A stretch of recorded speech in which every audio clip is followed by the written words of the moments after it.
கணவனாகவும் மனைவியாகவும் ஒரு ஆணும் பெண்ணும் இணைந்து வருகிற பொழுது ஒருவர் ஒருவரை நேசிக்கணும். ஆனா இங்க பார்த்தா ஆண்கள் பெண்களை அடிமைகளாக பார்க்கிறார்கள். இவங்க கிட்ட போய்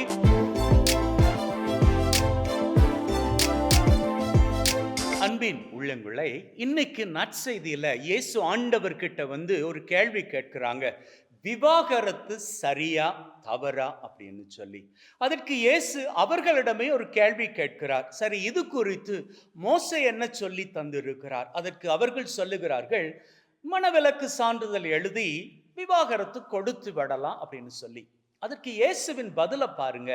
இயேசு சொன்னாரு, இப்போ இன்னைக்கு நாம நல்லபடியாக திருந்தியவர்களாக இருக்கிறோம். அன்னைக்கு இருப்பவர்களோடு ஒப்பிடும் பொழுது அன்னைக்கு இருந்தவங்க எப்படி இருந்தாங்க அப்படின்னு சொன்னா ரொம்ப ரொம்ப காட்டு மிராண்டித்தனம் உள்ளவர்களாக இருந்தாங்க. அதுவும் குறிப்பாக ஆண்கள் பெண்களை ரொம்ப கொடுமையாக நடத்தினாங்க.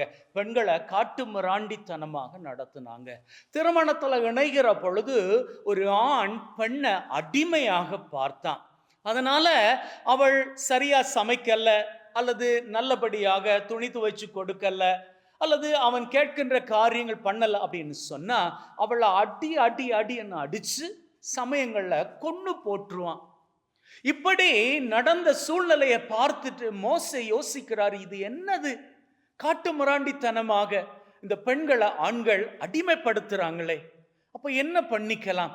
திருமணம் என்கின்ற பெயர்ல கணவனாகவும் மனைவியாகவும் ஒரு ஆணும் பெண்ணும் இணைந்து வருகிற பொழுது ஒருவர் ஒருவரை நேசிக்கணும்.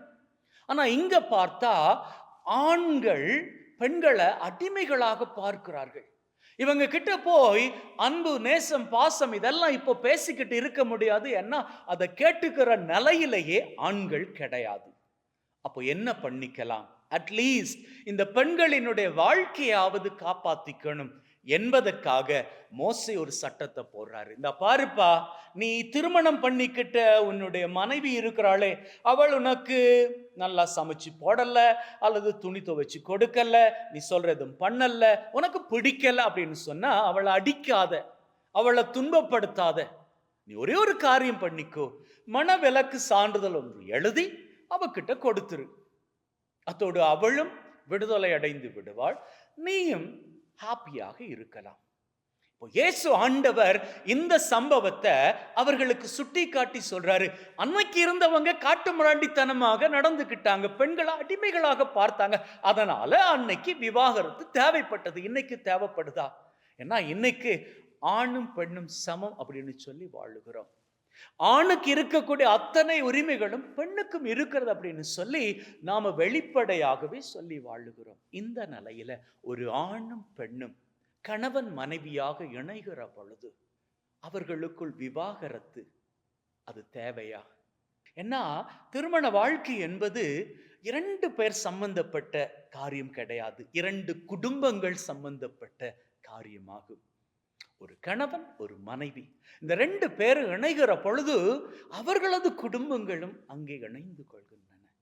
இந்த கணவன் மனைவி ரெண்டு பேரும் தங்களுக்குள்ள ஒத்து போகாமல் சமயங்கள்ல விவாகரத்துல வந்து நிக்கிற பொழுது இந்த ரெண்டு குடும்பங்களினுடைய நிலை ரொம்ப பரிதாபமாக போய்விடுகிறது. I'm not trying to be very judgmental. யாரையும் இந்த இடத்துல குறை சொல்லுவதற்காக நான் இந்த செய்தியை சொல்லலாம். ஆனா சமயங்கள்ல சில குடும்பத்துல சில அம்மாமார் அப்பாமார் அவர்கள் ஏங்குகின்ற நிலையை பார்க்கின்ற பொழுது ரொம்ப கஷ்டமாக இருக்கிறது. என்னுடைய பையனது வாழ்க்கை ரொம்ப மோசமா போயிடுச்சுது, விவாகரத்துல வந்து நிக்குது. பொண்ணுனுடைய வாழ்க்கை அதுவும் கலைந்து போய்விட்டது, விவாகரத்துல வந்து நிக்குது. எங்களுக்கு அப்புறமாக இவர்களை யாரு பார்க்க போறாங்க? அப்படி என்று இந்த குடும்பத்துல இருக்கக்கூடிய அம்மா அப்பா வேதனைப்படுறது ரொம்ப கஷ்டமா இருக்குது.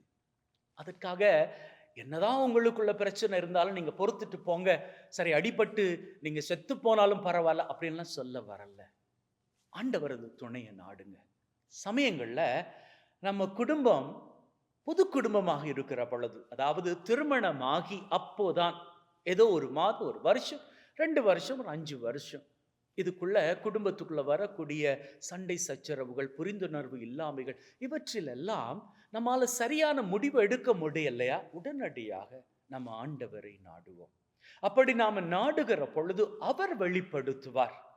நாம ஏதோ இந்த படத்துல எல்லாம் பார்ப்பது போன்று அவர் இந்த சூரியன்ல இருந்து பேசுறது போலயோ அல்லது முட்புதர்ல இருந்து பேசுறது போல எல்லாம் பேச மாட்டாரு. மாறாக உள்ளத்துல பேசுவார், அல்லது யாராவது ஒருத்தரை அனுப்பி பேசுவார். அப்படி பேசுகின்ற பொழுது நமக்கு தெளிவு கிடைக்கும். அந்த தெளிவோடு நாம் நம்முடைய குடும்ப வாழ்க்கை சந்தோஷமாக கொண்டு செல்ல முயற்சி செய்வோம். ஏன்னா திருமணங்கள்ல நான் ஒரு கதை சொல்வதுண்டு. அந்த கதை இதுதாங்க. நாம இந்த ஜடை பின்றதை பார்த்திருக்கிறோம் இல்லையா? பெண்கள் ஜடை பின்னுவது. அந்த ஜடை பின்னுகிற பொழுது முதல்ல என்ன பண்ணிப்பாங்க பெண்கள்? இந்த முடிய பூரா சீப்பால வாரிப்பாங்க. அதுக்கப்புறமா முடிய மூணா பிரிச்சுப்பாங்க. மூணா பிரிச்சுட்டு தான் அந்த ஜடையை பின்னுவாங்க. இப்போ அந்த ஜடை பின்னி முடிஞ்சதுக்கு அப்புறம் தூரமா நின்று பார்த்தா ஏதோ 2 கிளைகள் தான் ஓடி இருப்பது போன்று இருக்கும். ஆனால் அது 2 கிளைகள் கிடையாது. உண்மையாக அது 3ஆக பிரிக்கப்பட்ட கிளைகள். ஆனால் கண்களுக்கு தெரிவது இந்த 2 கிளைகள் மாத்திரமே.